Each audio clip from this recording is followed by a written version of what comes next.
Merci beaucoup. Bonjour, bonjour à tous. Merci Alain et merci aux organisateurs de l'Académie de chirurgie de cette invitation.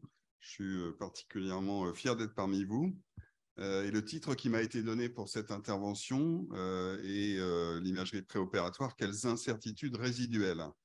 Alors certes, il y a des incertitudes, mais je vais, comme objectif pour ces prochaines 25 minutes, essayer de vous détailler quand même quelques certitudes qui sont apportées par l'imagerie et qui aident euh, les chirurgiens dans la prise en charge de ces patients ayant un cancer pancréatique, et puis surtout les prérequis pour éviter un bilan initial imprécis.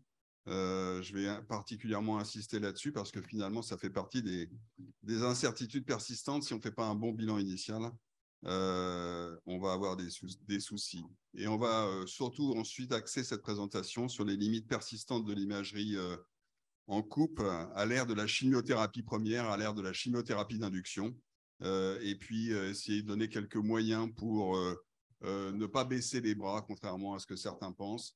Il y a des petits moyens pour combattre ces limites persistantes de l'imagerie, et puis on discutera un tout petit peu des pistes d'avenir et des nouvelles technologies qui voient le jour aujourd'hui en imagerie moderne.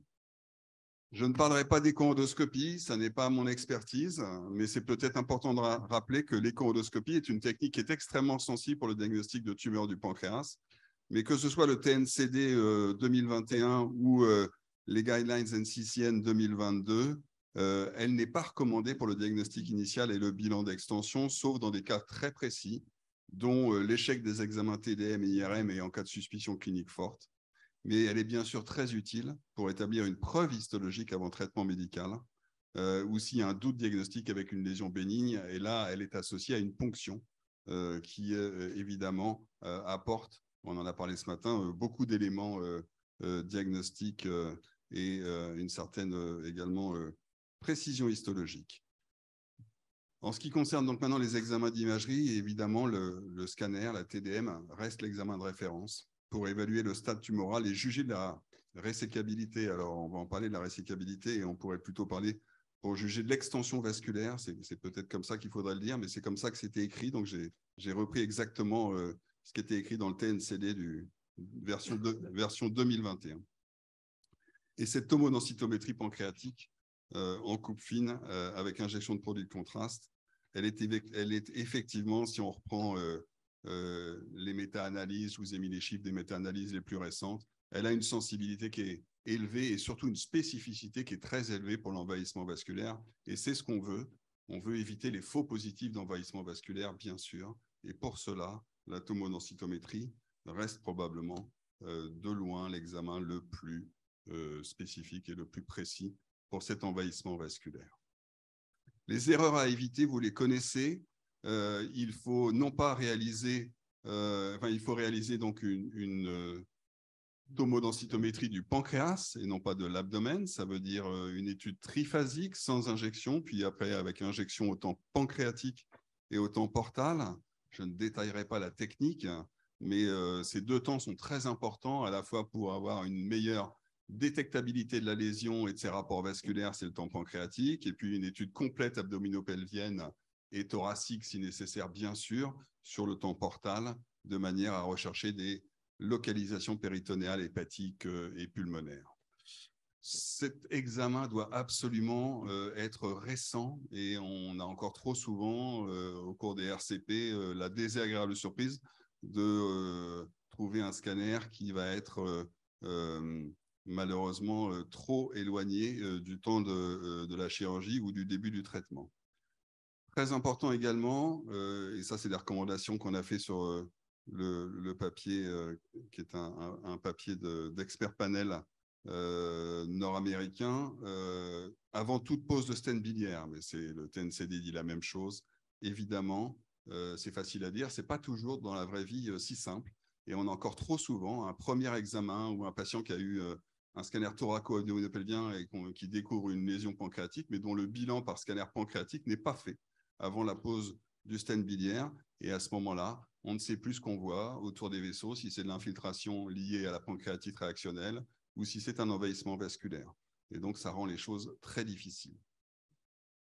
Utiliser un compte-rendu structuré, c'est maintenant également bien publié et démontré. Ça diminue le nombre de loupés en termes de variantes artérielles non décrites, en termes d'exploration systématique de l'aorte et de ces sténoses ostiales au niveau du tronc cœliaque qui peuvent non pas contre-indiquer la DPC, mais modifier en tout cas les gestes au cours de la DPC de manière à libérer ce ligament arqué.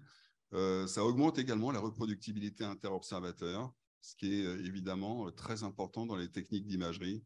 Il ne sert à rien de développer de techniques d'imagerie dont la reproductibilité est faible. Et un des gros avantages du scanner, on y reviendra par rapport à l'IRM, c'est probablement une meilleure reproductibilité interobservateur. Et puis, l'apport du scanner spectral et de la biénergie, là encore, dans l'expert panel review publié l'an dernier, on a essayé non pas de l'imposer parce que tout le monde n'a pas accès à un scanner spectral ou multi-énergie, mais en tout cas, il est suggéré d'aller vers cette technique parce que l'utilisation de l'imagerie spectrale et de la double énergie augmente le rapport contraste à bruit, augmente la conspicuity tumorale, la détectabilité tumorale, et donc permet d'avoir indirectement une meilleure analyse des rapports vasculaires entre la tumeur et son environnement. Malgré tout ça, malgré toutes ces recommandations, encore une fois, les erreurs restent extrêmement fréquentes. Et donc, il faut s'acharner à faire du compte-rendu structuré, à faire les examens le plus rapidement possible. Comme beaucoup de centres ici, je pense qu'on a fait partie de Urgence Pancréas, qui est un PHRC où on s'engage dans les 14 jours à faire un bilan d'extension pré-RCP complet. C'est quelque chose qu'il faut maintenir et garder au-delà de ce PHRC de manière à donner plus de chances aux patients d'avoir un management qui soit adapté. Les limites de l'imagerie au cours du bilan initial, vous en connaissez aussi certaines, ce sont ces tumeurs qui sont isodenses en scanner. Ce n'est pas du tout rare, hein, c'est 5 à 17% d'adénocarcinomes pancréatiques qui sont isodenses en fonction des techniques utilisées, mais on va dire qu'on est quand même assez proche des 10% probablement. Ce sont souvent des tumeurs de plus petite taille, même si dans la littérature, on a des données qui sont un petit peu contradictoires, des tumeurs qui, d'un point de vue histologique, sont bien différenciées, dont le taux de résection est supérieur et dont la survie, et je m'excuse pour le schéma ici qui est décalé, mais dont la survie est significativement différente des cancers qui sont hypodenses après injection au temps pancréatique. Donc, il est très important sur des signes indirects de suspecter ces tumeurs et d'aller ensuite à l'IRM ou au TEP scan. L'IRM ayant une sensibilité de 79%, le TEP une sensibilité peu différente autour de 70-72% dans ce papier coréen qui date maintenant de plus de 10 ans. Donc c'est bien connu, mais ces tumeurs isodenses restent un problème. Ça nécessite aussi une instrumentation et une technique parfaite. Au plus vous injectez un volume important de contraste, au plus vous le faites à un débit important, au moins vous aurez de lésions d'apparence isodense ou proche de la densité pancréatique. L'envahissement ganglionnaire, c'est une limite certaine de l'imagerie encore aujourd'hui, non seulement au cours du bilan initial, mais également, on le verra après traitement d'induction. On a une sensibilité, si on prend comme limite 10 mm pour qualifier un ganglion de positif, on a une sensibilité de 14% en TDM, ce qui évidemment est extrêmement faible. Mais si on prend tous les autres critères, qui sont forme ronde, hypodensité, hétérogénéité, la sensibilité est à peine supérieure. Et si on prend toutes les autres techniques, PET-CT, IRM ou échoendoscopie, on reste globalement à une sensibilité qui sera de l'ordre de 30%, voire inférieure à 30%. Donc, la problématique, évidemment, et ça vous allez y revenir, n'est pas très importante en ce qui concerne les ganglions locaux ou locaux-régionaux qui s'en vont avec la pièce de résection. Mais là où on a besoin d'avoir un diagnostic, si possible, préopératoire précis, c'est pour les ganglions extra-régionaux, ceux qui sont considérés comme finalement des métastases, en particulier en infrarénal ou en para-aortique. Et là, les résultats ne sont pas meilleurs. On va revenir sur quelques progrès peut-être à la fin. En ce qui concerne les métastases hépatiques, c'est peut-être là le plus gros progrès ces 10-15 dernières années, en sachant que, comme pour toujours, c'est la communication des résultats qui pose parfois des problèmes et l'intégration dans les guidelines. La sensibilité de la tomodensitométrie pour détecter des métastases hépatiques de moins de 1 cm est modeste, de l'ordre de 60%. Et c'est connu depuis plus de 15 ans. Les premiers papiers qui ont montré que l'IRM avait une sensibilité significativement supérieure au scanner datent de 2011. Donc là encore, on a quasiment 12 ans de recul. Malgré ça, il a fallu attendre, en tout cas en France, l'étude prospective multicentrique publiée en 2018 qui a montré que 10% de patients avaient des métastases hépatiques non vues en TDM chez des patients qui étaient résécables, bien sûr, hein, donc en bilan pré-chirurgical, et qui avaient un scanner hépatique considéré comme strictement normal. Donc, 10%, ce n'est pas neutre.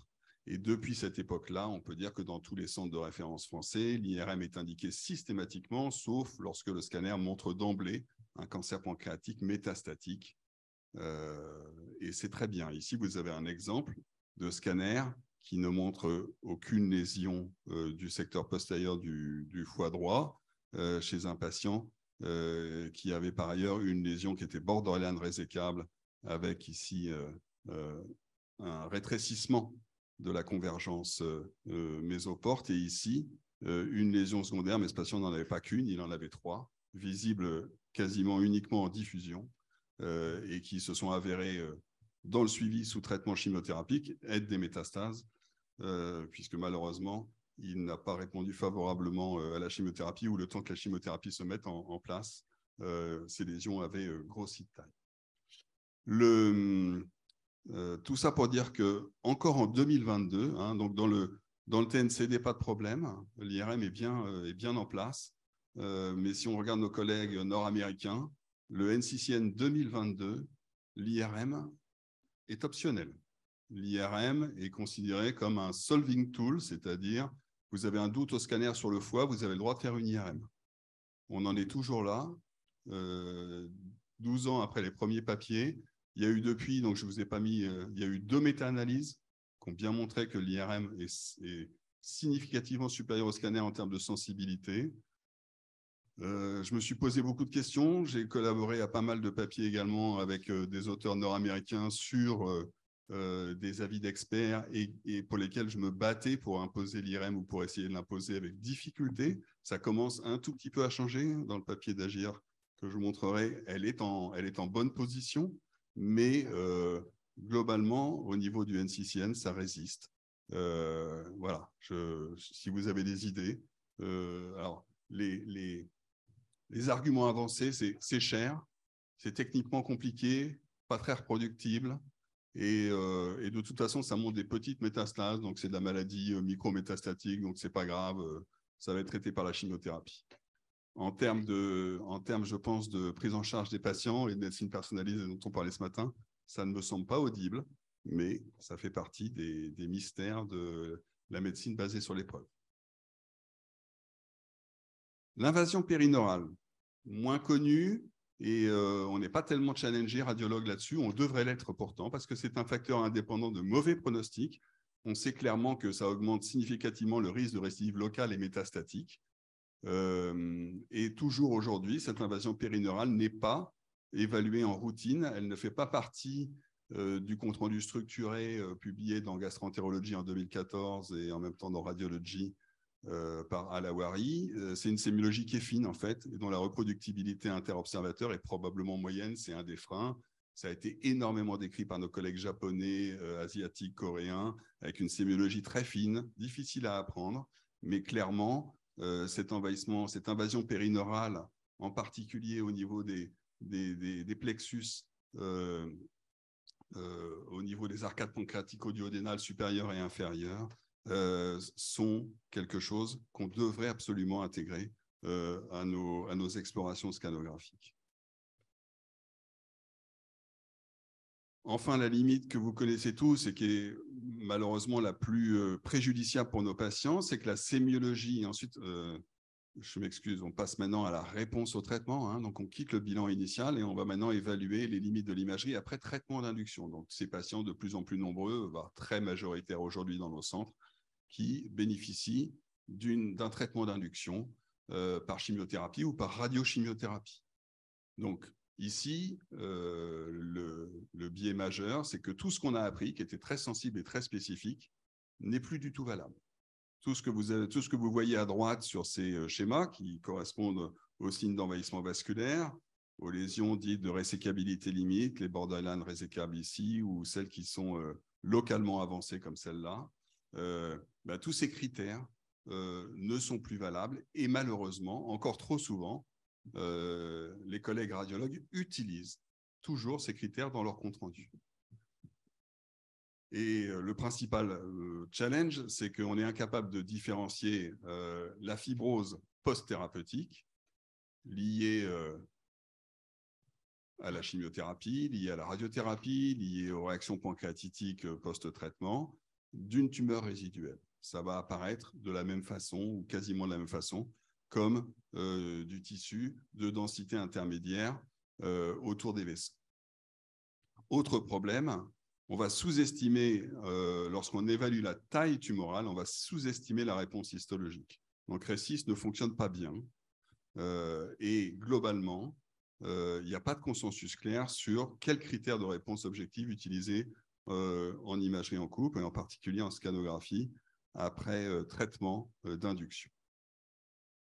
Ce qu'on observe, c'est ceci. C'est une infiltration, ici, importante, en arrière de l'artère mésentérique supérieure. Dans 80% des cas, il y aura une infiltration. Il est exceptionnel qu'une tumeur qui soit borderline résécable se retrouve avec une graisse au niveau de la lame rétroportale parfaitement normale après traitement d'induction. Et cette infiltration peut être majeure dans à peu près la moitié des cas. Encore une fois, difficile de différencier à ce niveau la tumeur résiduelle viable, la fibrose post-traitement ou une inflammation post-stent ou pancréatite. Et donc, on va surestimer le stade T chez tous ces patients. Ça a été bien démontré il y a déjà maintenant une dizaine d'années, au point que les chirurgiens nord-américains disaient arrêtez de regarder le scanner. De toute façon, si le patient n'est pas métastatique, vous devez l'opérer. Je pense que ce n'est plus un message audible aujourd'hui, il faut aller un petit peu au-delà de ça.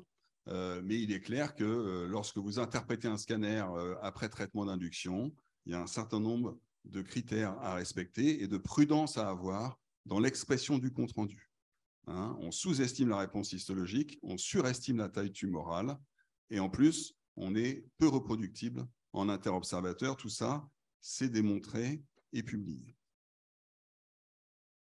Il y a quand même quelques trucs et astuces à connaître et qu'on essaye d'enseigner pour éviter de surstadifier après traitement d'induction.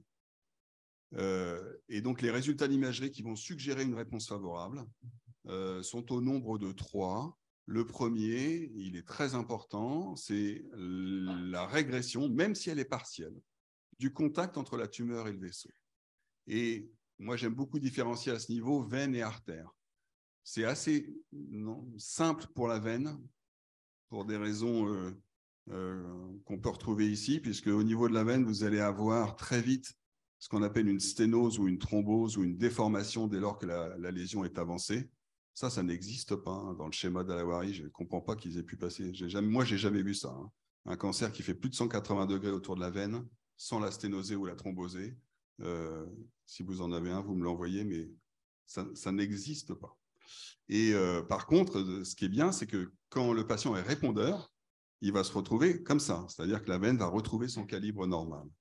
Avec les artères, c'est plus compliqué parce qu'avec les artères, c'est l'atmosphère périartérielle qui est infiltrée, comme on l'a vu ici, et ça va rendre les choses plus compliquées.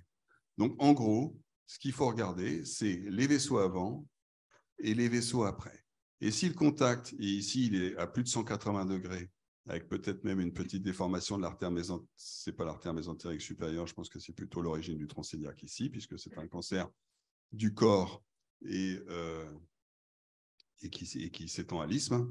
Ici, vous voyez qu'il y a toujours une densité en avant de ce transcéliaque, mais ce contact est moins important. Au passage, évidemment, il y a aussi une réponse objective sur la taille tumorale, on va y revenir. L'association des deux fait que, bien qu'il existe un aspect qu'on ne peut pas interpréter comme étant la présence de tumeurs au contact de l'artère, et qu'il faut interpréter de manière beaucoup plus prudente, eh bien, il faut pousser clairement si l'état clinique du patient, si sa biologie et ses biomarqueurs, je ne parlerai pas du CA19-9, mais c'est un marqueur fondamental dans l'évaluation post-traitement, et vous le savez mieux que moi, on peut pousser à l'intervention, ce qui a été fait ici avec une DPC qui était en marge saine. Autre exemple où on montre une régression même partielle du contact tumeur-vaisseau, et une patiente que Alain et moi connaissons bien, 37 ans, cancer du crochet pancréatique avec envahissement duodénal massif en 2016 et une interruption complète de l'axe veineux ici iléocécal, et ici les veines jéjunales sont également subcomplètes ici et complètes au niveau des veines jéjunales sur le scanner initial. Après presque 9 mois de chimiothérapie, puis de radiothérapie, peut-être 1 an de radiochimiothérapie, il persiste, comme vous pouvez le voir ici, une infiltration en arrière de l'artère mésentérique supérieure qui a fait beaucoup douter les équipes qui l'ont prise en charge. Mais comme vous pouvez le voir, les veines jéjunales sont à nouveau perméables. En tout cas, la jonction est à nouveau perméable et la sténose iléale a disparu. Donc, ces signes indirects nous ont poussé à proposer une chirurgie à cette patiente qui avait certes quelques cellules tumorales encore au niveau duodénal, donc YPT3, mais une réponse complète au niveau pancréatique. Et malgré quelques petits soucis cliniques mais bénins, cette patiente en 2023 est toujours vivante, sans récidive. Donc on est à 7 ans quand même de la chirurgie. Autre truc et astuce, c'est ce qu'on appelle le signe du halo, donc la modification du contact entre la tumeur et le vaisseau. Et c'est en fait, comme vous pouvez le voir ici, une tumeur de la tête du pancréas envahissant largement l'artère mésentérique supérieure de manière circonférentielle, avec une densité égale entre la tumeur et l'atmosphère périartérielle. Après traitement d'induction, vous avez toujours une infiltration autour de l'artère, mais elle est différente en densité de la tumeur initiale. Elle aussi a répondu en taille, et donc c'est ce qu'on appelle le signe du halo, cette différence de densité entre l'infiltration périvasculaire et la tumeur résiduelle. Ce signe-là, clairement, a été décrit en 2009 et est corrélé avec une absence d'envahissement, et il faut le considérer comme un signe en faveur d'une réponse objective favorable sur l'artère mésentérique supérieure. Donc c'est ce papier coréen en 2009 qui l'a bien montré, il y a des papiers récents qui le confirment. On est donc sur un signe relativement fiable qu'il faut interpréter comme un signe positif, encore une fois, de réponse favorable. Encore une fois, il faut que tout le reste aille bien. Vous voyez qu'au passage, la veine ici, qui était complètement sténosée, a parfaitement répondu aussi. Elle, c'est facile, elle retrouve son calibre normal. Autant c'est compliqué pour les artères, et c'est là qu'on a le plus d'erreurs, autant sur les veines, on doit pouvoir se concentrer et dire il y a une réponse favorable, même si bien sûr la veine est toujours déformée, toujours au contact de la lésion cette fois-ci, mais on sait que là, on peut avoir des gestes de résection, et on va en parler plus tard. Enfin, il y a la taille tumorale, bien sûr. On a vu qu'en scanner, RECIST ne fonctionnait pas très bien, mais globalement quand même, quand la réduction de volume est aussi importante qu'ici, c'est évident que cette lésion a répondu. Au passage, cette lésion qui était borderline résécable, puisqu'on a un contact de moins de 180 degrés sur l'artère mésentérique supérieure, elle a toujours cet aspect-là. Mais on va voir que là, on a d'autres façons de progresser sur ce contact vasculaire. Alors, quelles sont les pistes d'amélioration et d'innovation pour le futur? En matière de scanner, il y en a deux. Je vous ai déjà parlé du scanner spectral et biénergie. Il permet aussi de quantifier la concentration d'iode au sein du parenchyme pancréatique. et en particulier donc au sein de la tumeur, et c'est une façon d'évaluer la réponse au traitement. Il y a de très nombreux papiers publiés. Encore une fois, ça reste work in progress, ça n'est pas utilisé en pratique courante dans la plupart des RCP pour prendre une décision sur est-ce que cette lésion a répondu ou pas. Ce sont pour l'instant des séries qui sont limitées, des séries qui sont rétrospectives, et on n'est pas encore certain de la valeur de cette technique. Mais déjà, en termes de détectabilité lésionnelle, comme je vous l'ai déjà dit, ça donne ça. Vous voyez que le contraste lésionnel est beaucoup plus important lorsqu'on utilise les cartographies d'iode et le scanner spectral par rapport à un scanner classique comme celui-là. Et donc, là aussi, ça va de toute façon aider le radiologue à mieux classer et à mieux évaluer les rapports vasculaires. Et puis, le futur, c'est le scanner à comptage photonique. Le scanner à comptage photonique, on en parle depuis 15 ans. Mais ça y est, les premiers scanners commerciaux sont en train de s'installer en Europe. Et cette technique va probablement bouleverser un petit peu les données, alors probablement plus en imagerie cardiaque ou cardiothoracique dans un premier temps, mais globalement, un scanner à comptage photonique, retenez que ça va augmenter la résolution spatiale de manière très importante avec des nouveaux types de détecteurs. Donc, ce qui était de l'ordre de la résolution millimétrique va devenir vraiment submillimétrique. Le tout avec un rapport contraste à bruit qui va aussi s'améliorer. Donc, on aura non seulement plus de résolution spatiale, mais également moins de bruit. Et pour finir, avec moins de doses. Donc, on a un alignement des planètes avec le scanner à comptage photonique qui probablement va aussi changer la donne en oncologie, et donc, on l'espère, en oncologie pancréatique. Il n'y a rien de publié à ce stade, mais vous verrez arriver ces nouveaux scanners et probablement ces améliorations dans la détectabilité et, j'espère, dans l'évaluation préthérapeutique chez ces patients. Et puis, il y a l'IRM également quantitative, ou ce qu'on appelle l'IRM de diffusion.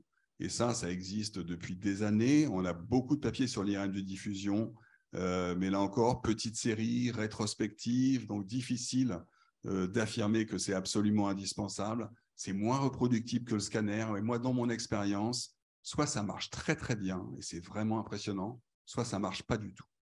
Donc, mais dans le doute, comme de toute façon, il faut explorer le foie, on fait systématiquement une IRM en baseline chez des patients non métastatiques au scanner, et on va répéter cette IRM après un premier cycle de chimiothérapie chez les patients pour lesquels on part sur un traitement d'induction premier. Et voilà ce que ça donne. Vous avez en haut l'aspect en scanner et à droite en IRM de diffusion avant traitement, et vous voyez très bien que la diffusion ici est très sensible. On voit la tumeur principale, mais on voit très bien l'extension de la tumeur autour de l'artère mésentérique supérieure, et qui est vraiment importante, qu'on devinait au scan, mais au scan, on avait l'impression qu'on avait une lésion sur moins de 180 degrés borderline résécable, alors qu'en IRM, elle l'est probablement plus. Et après traitement, c'est l'inverse. Au scan, c'est presque pareil. On a vu que la tumeur, je vous l'ai déjà montré, celle-là a bien diminué de volume, mais en IRM de diffusion, cette fois-ci, on a une réponse objective qui est beaucoup plus impressionnante. Et ça, on a de multiples exemples où la diffusion et l'IRM en général est plus sensible aux changements et aux améliorations post-chimiothérapiques que le scanner. Alors, vous avez tous, bien sûr, vous entendez tous parler de radiomix, c'est-à-dire regarder le pixel au-delà de l'image. Ce sont des biomarqueurs qui vont nous aider à manager les patients dans le futur, on l'espère. Ça fait quand même maintenant des années que les radiomix sont là. Et pour être honnête, ça fait beaucoup de papiers dans la littérature, mais pas beaucoup d'applications réelles en vie courante en RCP. Ça reste une machine à publier et il nous faut vraiment des études plus larges. Est-ce que ça sera dans le cas de nomogrammes ou d'algorithmes plus complexes qui vont mélanger des données d'imagerie et des données clinico-biologiques, quelque chose qui va nous aider? Le futur nous le dira. Pour l'instant, ça reste pour moi du work in progress. Je vous montre maintenant deux papiers récents qui sont, je pense, assez intéressants. Le premier, c'est de la radiomique. Et c'est typiquement un patient, c'est 194 patients opérés, dont 148 en post-chimioradiothérapie. C'est l'université de Duke aux États-Unis qui a publié ce papier en 2022 et qui semble montrer que l'association de mesures entre la distance minimum entre la tumeur et l'atmosphère périartérielle, le volume, ou plutôt l'angle de contiguïté circonférentielle associé à une étude purement radiomixte que vous voyez ici en vert autour dans la graisse périartérielle, semble donner des résultats en termes de courbe ROC assez intéressante, en tout cas mieux qu'un expert panel de radiologues et mieux que le consensus multidisciplinaire d'un meeting radio-gastro-chirurgical. En tout cas, ça reste là aussi, même si le nombre de patients inclus est assez impressionnant, ça reste aussi à confirmer. Peut-être encore plus intéressant, ce papier, parce qu'il a une très belle corrélation radiopathologique et qu'il inclut 734 patients opérés, c'est évidemment un papier chinois, et qui s'est intéressé au deep learning, donc aux algorithmes d'intelligence artificielle, pour prédire la présence de métastases de ganglions. Alors, il s'agit, c'est une des limites du papier, bien sûr, uniquement de ganglions locaux régionaux, ceux qui ont été enlevés avec la pièce. Et donc, on ne peut pas extrapoler complètement ces résultats aux ganglions extra-régionaux, ceux qui nous intéressent et qui peuvent contre-indiquer éventuellement une chirurgie. Mais vous voyez que sur des tout petits ganglions, l'utilisation de ces algorithmes d'intelligence artificielle classe les ganglions de manière relativement précise, alors que l'œil du radiologue n'y arrive pas clairement.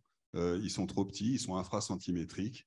Et ici, sur ce modèle qui a été comparé à un modèle radiomique et au radiologue seul, on a une R sous la courbe qui est de 0,92 versus 0,77, 0,68, qui est donc très significativement supérieure. Là encore, évidemment, même si le nombre de patients et le nombre de corrélations est très élevé, ça reste quelque chose à confirmer en vie réelle. Et de savoir si effectivement ça modifiera votre management ou pas, de savoir est-ce que le fait de savoir si les ganglions locaux sont envahis, est-ce que ça va changer le type de chimiothérapie d'induction, est-ce que ça va renforcer, est-ce que ça va modifier le traitement? Si ça ne le modifie pas, ça a beaucoup moins d'intérêt. Mais en tout cas, ça veut dire que quand même des progrès qui étaient inatteignables jusqu'à présent commencent à arriver sur la sensibilité, en tout cas, et la caractérisation de ces ganglions locaux au cours du cancer pancréatique. Et puis une dernière piste d'amélioration qui nous semble important, là encore, puisque s'il faut à chaque fois faire appel à un expert, ce n'est pas intéressant.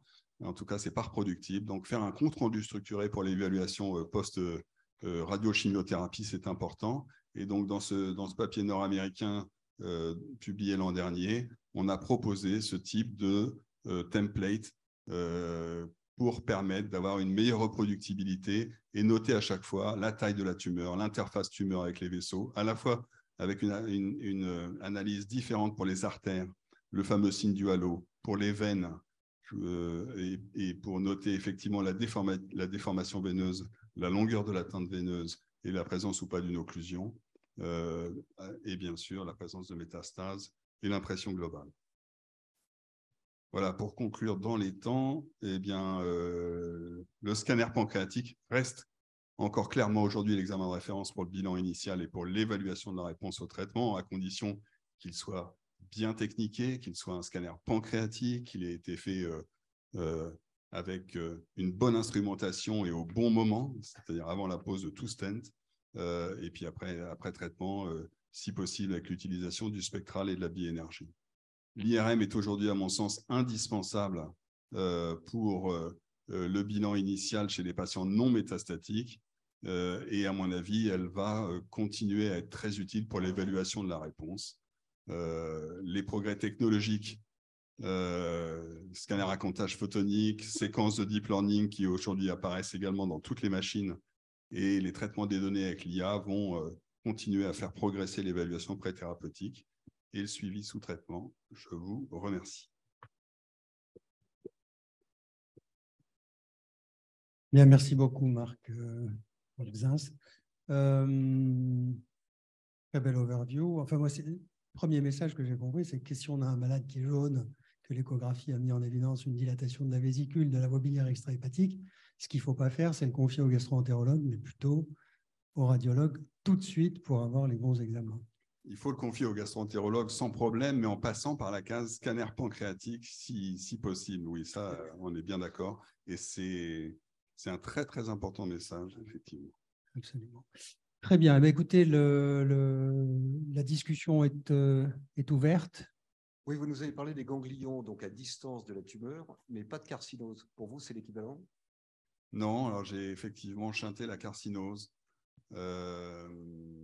Alors, les ganglions extra-régionaux, hein, ceux qui sont sous le niveau des artères rénales ou les ganglions sous-rénaux para-aortiques gauche sont considérés comme métastatiques et contre-indiquent normalement. Hein, et quand on les découvre même en péropératoire, en général, on s'arrête, on ne fait pas la DPC.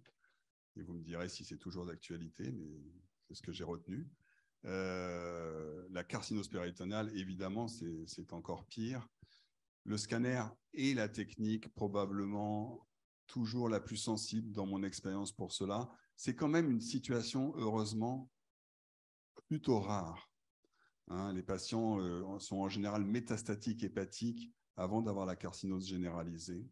Mais ça arrive qu'une carcinose soit révélatrice, bien sûr, d'un cancer pancréatique. Ça arrive, ça peut même être des carcinoses rétro-péritonéales. Et donc là, le scanner, en général, est une technique assez sensible. Il y a peu de papiers dans la littérature qui comparent scanner et IRM ou scanner et PET. Alors le PET, bon, j'en ai pas trop parlé parce qu'encore une fois, c'est pas mon expertise, mais le TNCD, le NCCN, toutes les guidelines internationales n'ont pas établi de consensus sur l'intérêt du PET. Pour la carcinose, ça pourrait l'être, mais c'est souvent des choses de petite taille. On sait que c'est une des limites quand même des PET-CT actuels.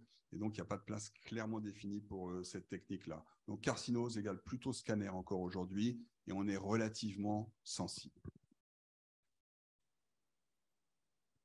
Bien, merci. Une autre question?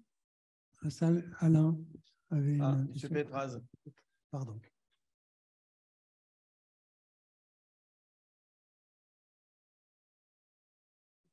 Bonjour, merci pour votre présentation. Deux questions. La première, vous n'avez pas parlé de la PET-IRM. Après, c'est des travaux de niche hein, pour l'instant, et puis des appareils qui sont très peu disponibles en France. Quel est votre avis sur justement ces techniques combinées d'imagerie entre imagerie métabolique et fonctionnelle? Et ma deuxième question, il y a un papier assez sympa qui vient de sortir là, de l'équipe d'Amsterdam qui a réalisé en fait une échographie péropératoire. Alors, on n'est plus sur l'évaluation préopératoire, mais sur l'échographie péropératoire au bloc, comme on peut le faire en chirurgie hépatique avant de commencer une hépatectomie, pour justement évaluer le contact vasculaire entre la tumeur et les vaisseaux. Et les auteurs concluent à en fait, un dose staging important en faisant cette échographie avec des sondes d'écho standards, pas forcément des sondes d'ultra haute fréquence, mais ils ont montré que finalement l'envahissement qu'on voyait au scanner, ou toujours cet halo qu'on voit au scanner, en échographie péropératoire, on voyait bien la tumeur finalement à distance des vaisseaux. Est-ce que finalement l'échographie, qui est on va dire, presque le premier outil du radiologue avant le scanner, avant l'IRM, est-ce qu'il faut revenir à l'échographie péropératoire en chirurgie pancréatique? Alors, la première question, les deux questions évidemment sont excellentes. La première sur le PET-MR, oui, bien sûr, ça nous intéresse. Et donc, on fait partie à Saint-Joseph de l'étude prospective multicentrique du PHRC de la Pitié-Salpêtrière avec Mathilde Wagner, et on doit être le deuxième centre en termes d'inclusion. Donc, on attend avec beaucoup d'impatience les résultats. Honnêtement, je ne pense pas que ça va révolutionner. Encore une fois, moi, je crois énormément à l'IRM. Le problème du PET, c'est qu'on a des patients qui ne sont pas avides. Donc, en fait, ça élimine toute une catégorie de patients pour lesquels on n'aura pas de fixation au PET. Mais l'association des deux, probablement, fait mieux que chacune des techniques seules. Donc, peut-être un jour. Voilà. Mais bon, on attend les résultats, effectivement, de cette étude. Après, j'en ai pas parlé parce que je voulais pas dépasser mon temps. Il y a quelques papiers publiés quand même hein, sur le PET-MR. Évidemment, ils sont positifs, mais on sent bien quand même que voilà, c'est pas ça qui... Et c'est plus, à mon avis, quand même la partie IRM qui l'emporte.